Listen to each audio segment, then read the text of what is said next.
$30 million. That was the cruel intensity of those floods. And this must be kept in mind, ladies and gentlemen, that Pakistan is one of those countries which hardly contribute 0.5% of emissions, global emissions. And yet we are vulnerable and in the list of those 10 countries which can, God forbid, face this kind of devastation again. My memories are still fresh. I was meeting people in Balochistan who were affected by these floods. A boy by the name of Ikramullah had lost everything.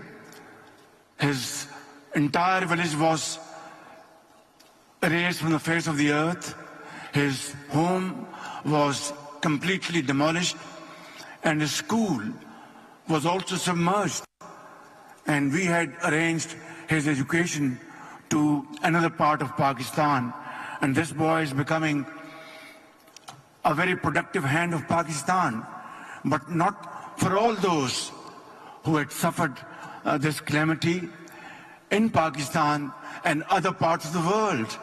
So, ladies and gentlemen, here is this opportunity that COP29 should understand, make this understanding loud and clear that we will have to fulfill those financial pledges committed in COP27, COP28, and yet I think those huge financial commitments have to be materialized. Ladies and gentlemen, we would also like to raise this point that 10 years ago in Paris, we had failed to stop the rise in emissions and catastrophic global warming. And those pledges in Paris 10 years ago, which were made, have yet to see the light of the day.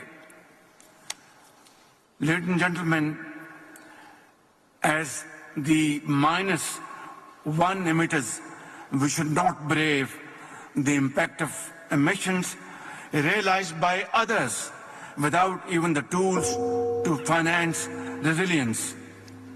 Without climate justice, there can be no real resilience.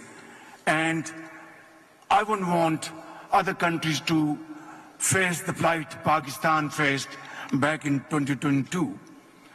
Ladies and gentlemen, Pakistan is a resilient, hard-working and responsible nation, and we are fully committed to being part of the global climate solutions.